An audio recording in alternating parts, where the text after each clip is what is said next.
Hello guys, কেমন আছো সবাই? আশা করছি সবাই খুব ভালো আছো। আমি মনীষা অনেক দিন পর এলাম তোমাদের সঙ্গে কিছু বিষয় নিয়ে আলোচনা করার জন্য।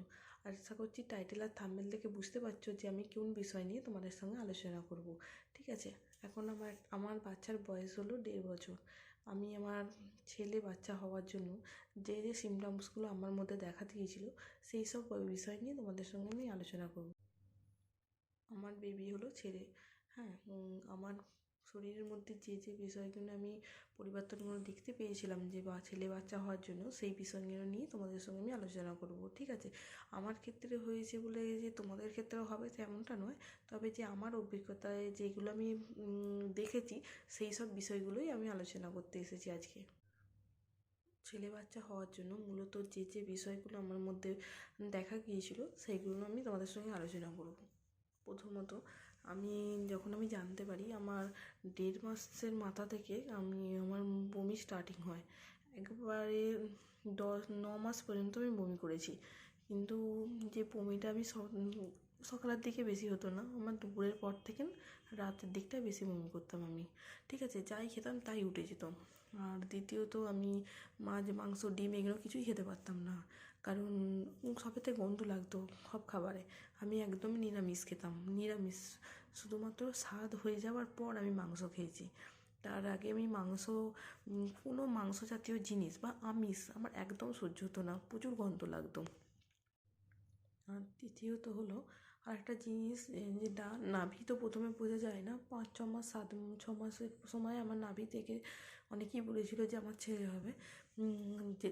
যেটা নাভি থেকে সবাই বলে, ছেলে সন্তান হলে নাকি নাভিটা ঘোমটার মতন থাকে, মানে মুখটা চাপা পড়ে থাকে, যেমন শামুকের মুখে চাপা পড়ে যায়, যেমন ঘোমটা দিলে মুখ হয় সেরকম হয়। আর মেয়েদের ক্ষেত্রে মুখটা খোলা থাকে, কিন্তু আমার নাভিটাও মানে কি চাপা পড়ার মতনই হয়ে গেছিলো।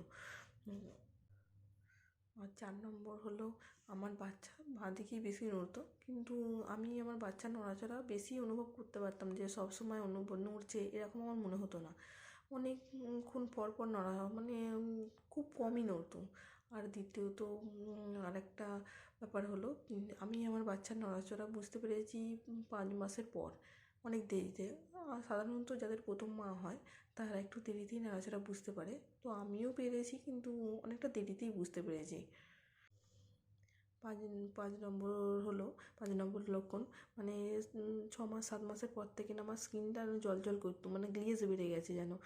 ঠিক আছে, একটু ফর্সা ফর্সা বেশি অনুভব করতো, মানে সবাই বলতো যে আমি নাকি বেশি ফর্সা হয়ে যাচ্ছি। আর শরীর স্বাস্থ্য বেশ ভালোই হয়ে গেছিলো। 6 নম্বর লক্ষণ হলো আমার পেটের আকৃতি একদম ছোট্ট নাড়ুর মতন হয়েছিল, মানে কি দেখলে বুঝতেই পারতো না যে আমার 9 মাস হয়ে গেছে। আমি যখন ডাক্তার দেখাতে যেতাম বা হেলথ সেন্টারে চেক আপের জন্য যেতাম, আমাকে জিজ্ঞাসা করতো যে ক মাস হয়েছে, আমি বললাম 9 মাস। তাতে বিশ্বাস করতে চাইতো না যে তুমি 9 মাস হয়ে গেছে, কই পেট বোঝাই যাচ্ছে না, একদম ছোটো। পাশের বৌদিরা আমাকে আর কি ওই জন্য বলতো তখন, যে চাপা পেট তো দেখবি বাবা আছে চাপা পেটের ভেতরে। ঠিক আছে, উনি আর কি করতো যে এরকম দেখে মনে হচ্ছে তোমার ছেলে। আর 7 নম্বর হলো, আমি সাপের স্বপ্ন প্রচুর দেখতাম, আর চোখের সামনেও সাপ দেখতাম। আমি জানি না তখন আমি মায়েদের বাড়ি গেছি একদিন সন্ধেবেলা। একটা ঘটনা বলছি তোমাদেরকে, এটা সত্যিই আমার সাথে ঘটেছে। আমি শুয়ে আছি ঘরের মধ্যে, আর আমি দেখছি আমাদের ঘর পুরনো যুগের ঘর, তো এবার একটা থাকের মতো আছে, তাতে দেখছি সাপ যাচ্ছে। আমার মাকে ডাকছি, মা মা সাপ। ঠিক আছে, আমার প্রচণ্ড ভয় পেয়ে গেছি, যে আমি ওই অবস্থায় ছুটে আমার বৌদিকে ডাকতে গেছি, কিন্তু আমি এসে দেখেছি যা সাপটা নিয়ে আমি চারদিক তন্ন তন্ন করে খুঁজলো সবাই, কিন্তু কোনো সাপ দেখতে পাইনি। ঠিক আছে, আমি এটা সত্যি দেখেছিলাম কি আদৌ জানি না। তারপর থেকে না আমি ঘরে ঘরে ঢুকতেই ভয় পেতাম, কিন্তু তারপর আমি আর কোনোদিনও দেখিনি সাপটাকে। আর এই জিনিসগুলো, এই লক্ষণগুলো আমার মধ্যে হয়েছে, তাই আমি তোমাদের সঙ্গে শেয়ার করলাম। আমার মধ্যে হয়েছে বলে কি সবার হবে তার কোনো মানে নেই। আর একটা জিনিস হলো, যেটা আমি মনে করি যে আমি আগে থেকেই বুঝতে পারতাম যে আমার ছেলেই হবে। আমার বড় মশাইকেও আমি বলতাম যে দেখো আমাদের ছেলে হবে, আমি ছেলেই চাই। সত্যি আমি ছেলেই চাইতাম, তারপর আমার ছেলে হয়েছে, আর সেটা আমি আগে থাকতেই জানতাম। আর যদি বলো যে কেন জানতাম, কী করে বুঝতে পেরেছিলাম, কারণ হলো আমাদের কোনো প্ল্যানিং হয়নি। ঠিক আছে, যে আমরা বাচ্চা নেবো এই করবো এরকম। আমার বিয়ের 4-5 মাসের মাথাতেই আমাদের বেবি এসে যায়। ঠিক আছে, তো এবার যখন আমরা তো বেবির জন্য তখন কোনো প্ল্যান করিনি, কিন্তু যখন বেবি আসে না প্রচুর মন খারাপ হয়ে যায়, যে হয়ে গেছিলো যে আমি তখন বেবি নেবো না, কিন্তু বেবি চলে এসেছে। তো বড়বাবু একটা কথা বলেছিল যে যা হবে ভালোর জন্যই হবে, ঠিক আছে।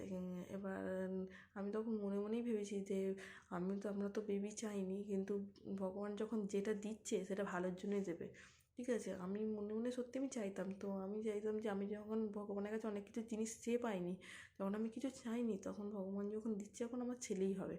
আমি মানে কি বাচ্চা হতে যাওয়া পর্যন্ত আমি জানতাম যে আমার ছেলেই হবে, কিন্তু ভগবানের অশেষ কৃপা যে আমি যেটা চেয়েছি সেটাই দিয়েছে।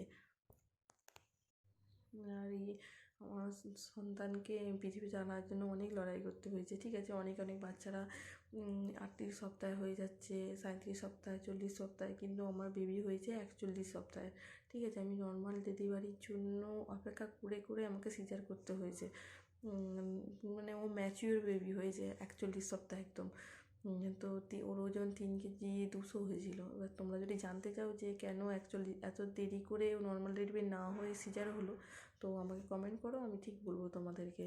তো খুব কমই এখনকার দিনে বাচ্চার 41 সপ্তাহ হয়। তো 41 সপ্তাহ আমি ওয়েট করতাম যে আমি নর্মাল ডেলিভারি হবে, আমার নর্মাল ডেলিভারি, কিন্তু নর্মাল ডেলিভারি অপেক্ষা করেও আমার নর্মাল হয়নি, যে সিজার করতে হয়েছিল আমাকে শেষ পর্যন্ত। তো তোমরা যদি জানতে চাও অবশ্যই কমেন্ট করো, আর ভিডিওটি ভালো লাগলে লাইক অ্যান্ড শেয়ার করে দিও।